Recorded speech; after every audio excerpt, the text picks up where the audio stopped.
Alléluia, Alléluia, Alléluia, Alléluia, Alléluia, Alléluia. Viens, clé de David, toi qui ouvres les portes du royaume, arrache à leur prison les captifs des ténèbres. Alléluia, Alléluia, Alléluia. Le Seigneur soit avec vous. Évangile de Jésus-Christ selon saint Luc. Au 6e mois d'Élisabeth, l'ange Gabriel fut envoyé par Dieu dans une ville de Galilée appelée Nazareth à une jeune fille vierge, accordée en mariage à un homme de la maison de David appelé Joseph. Et le nom de la jeune fille était Marie. L'ange entra chez elle et dit : « Je te salue, comblée de grâce. Le Seigneur est avec toi. » À cette parole, elle fut toute bouleversée. Et elle se demandait ce que pouvait signifier cette salutation. L'ange lui dit alors : « Sois sans crainte, Marie, car tu as trouvé grâce auprès de Dieu. Voici que tu vas concevoir et enfanter un fils. Tu lui donneras le nom de Jésus.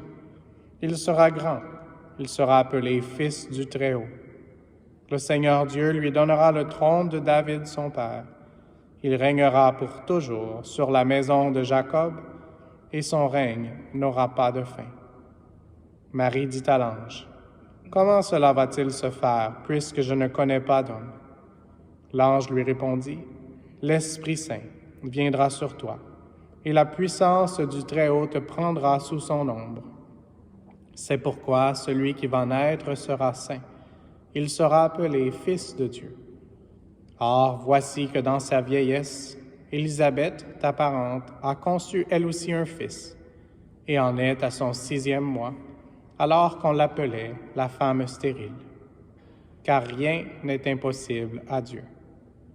Marie dit alors : « Voici la servante du Seigneur, que tout m'advienne selon ta parole. » Alors l'ange la quitta. Acclamons la parole de Dieu.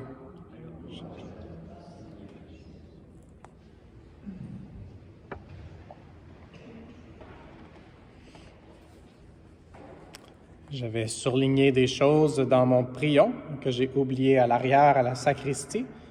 Donc, ça démontre qu'on doit dépendre plus de l'Esprit Saint parfois que de notre préparation.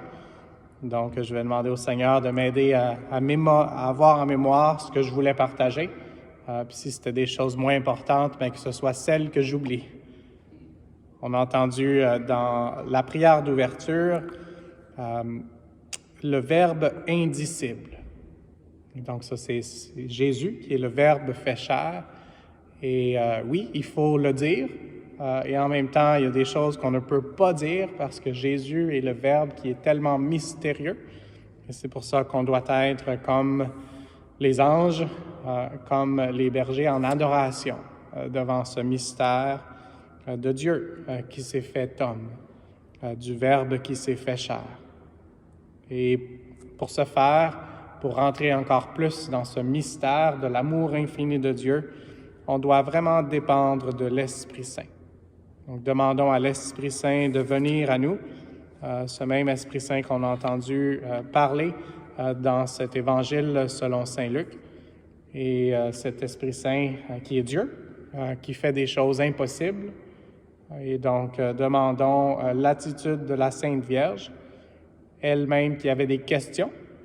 Quand elle a reçu la visite de l'ange, c'était pas tout clair pour elle d'une façon parfaite, mais son oui était complet, même malgré les questions. Donc, demandons cette attitude de dire oui au plan que le Seigneur a pour nous. Demandons cette grâce d'une façon différente, mais du même Esprit Saint et de la puissance du Très-Haut de nous prendre sous son ombre, pour qu'on puisse nous aussi recevoir la présence de Jésus-Christ Et dans un moment, c'est ça qu'on va recevoir dans le sacrement de l'autel. On va recevoir la présence réelle de Jésus-Christ, le Verbe qui nous appelle à l'action, qui nous appelle pas seulement à l'action, mais à l'adoration.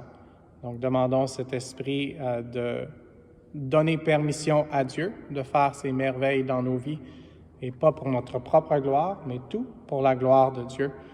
Et donc, avec Maman Marie, acceptons d'être les servants et les servantes du Seigneur pour que tout puisse advenir selon la parole de Dieu qui continue d'être à l'œuvre et qui veut nous parler aujourd'hui et maintenant.